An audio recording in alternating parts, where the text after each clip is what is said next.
Este es el canal de la libertad, el de la justicia y la paz de nuestro pueblo, la señal de las leyes y la transparencia, Ventana de la Verdad, por la Venezuela que todos queremos, Capitolio TV. Gracias, presidente y demás miembros de la Junta Directiva, colegas diputados y diputadas.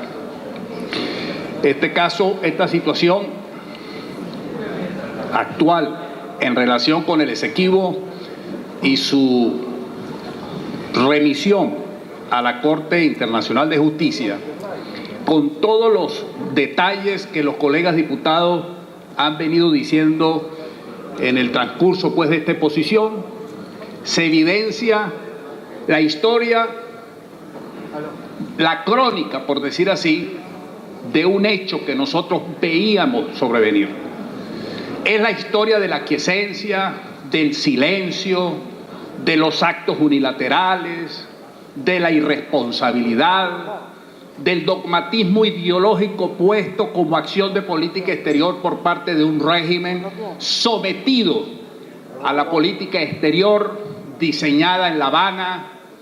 Es la historia que hemos vivido en el transcurso de todos estos años aquí en Venezuela del entreguismo. Es la historia del recrudecimiento de la pobreza crítica, de la desnutrición infantil, de la entrega de soberanía. No hay ninguna sorpresa cuando estamos frente a este régimen que todo lo ideologizó y no tomó en consideración las realidades geoestratégicas del mundo de hoy día. Por supuesto que el secretario general de las Naciones Unidas, su decisión es inaplicable, no es coherente dado la crisis económica social que tenemos hoy día, pero siempre ha sido tradición en la doctrina internacional de Venezuela el no someter las controversias que tienen que ver con el territorio a arreglos judiciales de una tercera parte. Eso viene desde el año 1939 en el decreto del Tratado de No Agresión, Conciliación y Arbitraje y Arreglo Judicial firmado entre Venezuela y Colombia en 1939. Allí precisamente en su artículo 2, Venezuela señaló que exceptúa las controversias que están sometidas precisamente a discusión territorial. El Acuerdo de Ginebra, como bien todos nosotros sabemos, no es para resolver o para responder jurídicamente al tema de la controversia territorial, sino que el Acuerdo de Ginebra es el método, es el instrumento que tiene como objeto la solución práctica, amistosa, que conlleve a soluciones beneficiosas para ambas partes. Ese Acuerdo de Ginebra no fue violado por Venezuela. Y valga la pena decir aquí los logros de la democracia.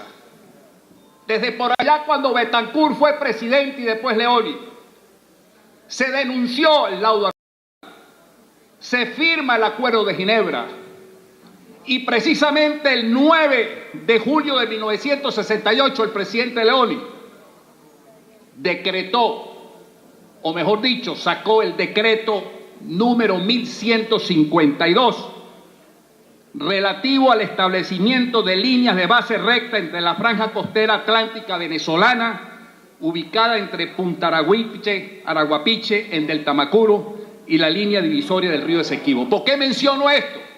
Porque este decreto está vigente. Y nosotros aquí en esta asamblea debemos reafirmar, presidente, no solamente la soberanía en el Esequibo, sino igualmente la fachada atlántica.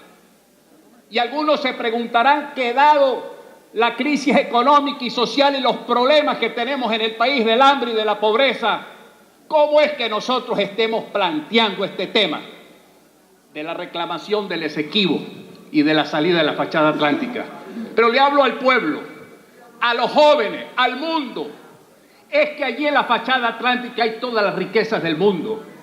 En el Esequibo no nos pertenece a nosotros esa riqueza, le pertenece a las futuras generaciones para poder construir una patria libre, independiente, que con un sentido de cooperación internacional, lejos de nosotros exportar violencia y fortalecimiento a agentes no estatales que tienen que ver con el narcotráfico y el terrorismo, tengamos un país con una política de Estado en materia de relaciones internacionales para que esa cooperación internacional sea fructífera para América.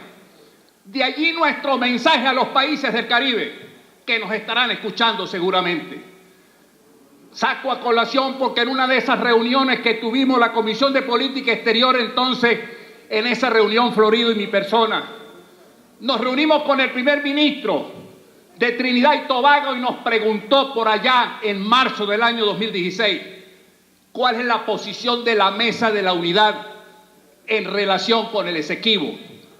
Porque la manipulación mediática y el discurso chauvinista de este régimen le decía al mundo que si nosotros llegamos al poder, como vamos a llegar más temprano que tarde aquí en Venezuela, íbamos nosotros a desarrollar una política guerrerista en relación con el Esequibo o en relación con Guyana. No es así. Lo que pasa es que este régimen desde Chávez, cuando el reconocimiento de actos unilaterales del Esequibo, o de Guyana, perdón, y la misma aquiescencia de Maduro, estaba dirigido a una estrategia geopolítica, lograrse apoyos en el CARICOM para las pretensiones de poder buscar complementar los déficits que ya tiene hoy día Petrocaribe dentro de una geopolítica hegemónica que responde más a los intereses de La Habana que a la integración entre América Latina y América del Caribe. Queremos decir estas cosas aquí porque precisamente en este momento vemos es la historia de un fracaso, una diplomacia de paz fracasada. Y como lo dijo el anterior colega, toda esa relación, todos esos datos y todas esas informaciones de reuniones efectuadas precisamente por el actual canciller en Nueva York justifican aún más lo planteado en el documento, la comparecencia del canciller Arriaza. Quieren unidad nacional, porque ahora tratan de buscar y de manipular con el tema que está sucediendo con la remisión incoherente y que no es competente de la Corte por parte del secretario general de la ONU, queriendo buscar unificar al país en torno a una estrategia política de ellos mismos. Si quieren buscar la unidad, venga para acá Maduro, venga Arriaza, venga el propio ministro de la Defensa al seno del pueblo soberano que es la Asamblea Nacional. Venga y nos digan y nos rindan la cuenta de por qué permitieron que esa decisión de Ban Ki-moon en el año 2016 no hubiera sido respondida de forma contundente y clara. Incluso este último comunicado de la Cancillería en relación a la decisión del actual secretario general de la ONU, Antonio Guterres, no fue respondida de manera clara, contundente, sino más bien débil y tarde. Así pues, de que tenemos una situación que refleja el fracaso de una política, o mejor dicho, de la ausencia de una política exterior. Nosotros buscamos aquí entonces fortalecer, en primer lugar, el hecho que los buenos oficios no están agotados, que el instrumento de mediación no puede ser sometido a una jurisdicción internacional sin la voluntad de las partes, establecido en la Carta de las Naciones Unidas y en el mismo acuerdo. Por otra parte, reafirmar nuestra soberanía en la fachada atlántica. De eso se ha hablado mucho tiempo. Incluso cuando se presentó esa Comisión de Estado a finales del 2015, planteábamos allá en Miraflores, porque yo fui el representante de la oposición en ese momento, que tenía que decretarse, que el propio presidente Maduro decretara la soberanía en la fachada atlántica. Y eso sirvió para que entonces llamaran y dijeran que yo no podía decir esa cosa y que en consecuencia estaba sometiéndome a la jurisdicción militar porque ese era un delito de traición a la patria, porque le estaba yo suministrando información al enemigo. Fíjense ustedes la realidad de hoy día.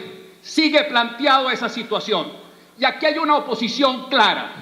Nosotros defendemos nuestra integridad territorial. Las Fuerzas Armadas deben asumir un paso al frente. Tienen que ser responsables. Las Fuerzas Armadas no puede ser un conjunto de castas militaristas simplemente para mantener en el poder a un régimen corrupto.